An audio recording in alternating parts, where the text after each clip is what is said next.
की बुक रिमझिम से चैप्टर 2 पार्ट संख्या 2 जैसा सवाल वैसा जवाब पढ़ने वाले हैं। तो आइए देखते हैं। जैसा सवाल वैसा जवाब। बादशाह अकबर अपने मंत्री बीरबल को बहुत पसंद करता था। बीरबल की बुद्धि के आगे बड़े बड़ों की भी कुछ नहीं चल पाती थी। इसी कारण कुछ दरबारी बीरबल से जलते थे। वे बीरबल को मुसीबत में फंसाने के तरीके सोचते रहते थे। अकबर के एक खास दरबारी ख्वाजा सरा को अपनी विद्या और बुद्धि पर बहुत अभिमान था। बीरबल को तो वे अपने सामने निरा बालक मूर्ख समझते थे, लेकिन अपने ही मानने से तो कुछ होता नहीं। दरबार में बीरबल की ही तूती बोलती और ख्वाजा साहब की बात ऐसी लगती थी जैसे नक्कार खाने में तूती की आवाज। ख्वाजा साहब की चलती तो वे बीरबल को हिंदुस्तान से निकलवा देते, लेकिन निकलवाते कैसे? एक दिन ख्वाजा ने बीरबल को मूर्ख साबित करने के लिए बहुत सोच विचार कर कुछ मुश्किल प्रश्न सोच लिए। उन्हें विश्वास था कि बादशाह के उन प्रश्नों को सुनकर बीरबल के छक्के छूट जाएंगे और वह लाख कोशिश करके भी संतोषजनक उत्तर नहीं दे पाएगा। फिर बादशाह मान लेगा कि ख्वाजा सरा के आगे बीरबल कुछ नहीं। ख्वाजा साहब अचकन पगड़ी पहनकर दाढ़ी सहलाते हुए अकबर के पास पहुंचे और सिर झुकाकर बोले, बीरबल बड़ा बुद्धिमान बनता है, आप भी उसकी लंबी चौड़ी बातों के धोखे में आ जाते हैं। मैं चाहता हूं कि आप मेरे 3 सवालों के जवाब पूछकर उसके दिमाग की गहराई की नाप लें।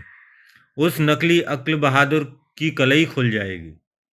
ख्वाजा के अनुरोध करने पर अकबर ने बीरबल को बुलाया और उनसे कहा, बीरबल, परम ज्ञानी ख्वाजा साहब तुमसे 3 प्रश्न पूछना चाहते हैं, क्या तुम उनके उत्तर दे सकोगे?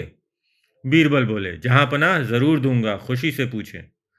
ख्वाजा साहब ने अपने तीनों सवाल लिखकर बादशाह को दे दिए।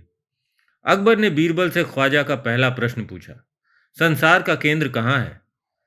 बीरबल ने तुरंत जमीन पर अपनी छड़ी गाड़कर उत्तर दिया, यही स्थान चारों ओर से दुनिया के बीचों बीच पड़ता है। यदि ख्वाजा साहब को विश्वास न हो तो वे फीते से सारी दुनिया को नाप कर दिखा दें कि मेरी बात गलत है। अकबर ने दूसरा प्रश्न किया, आकाश में कितने तारे हैं? बीरबल ने एक भेड़ मंगवा कर कहा, इस भेड़ के शरीर में जितने बाल हैं उतने ही तारे आसमान में हैं। ख्वाजा साहब को इसमें संदेह हो तो वे बालों को गिनकर तारों की संख्या से तुलना कर लें। अब अकबर ने तीसरा सवाल किया, संसार की आबादी कितनी है? बीरबल ने कहा, जहां पनाह संसार की आबादी पल पल पर घटती बढ़ती रहती है, क्योंकि हर पल लोगों का मरना जीना लगा ही रहता है। इसलिए यदि सभी लोगों को एक जगह इकट्ठा किया जाए तभी उनको गिनकर ठीक ठीक संख्या बताई जा सकती है। बादशाह तो बीरबल के उत्तरों से संतुष्ट हो गया, लेकिन ख्वाजा साहब नाक भौं सिकोड़कर बोले, ऐसे गोलमोल जवाबों से काम नहीं चलेगा जनाब।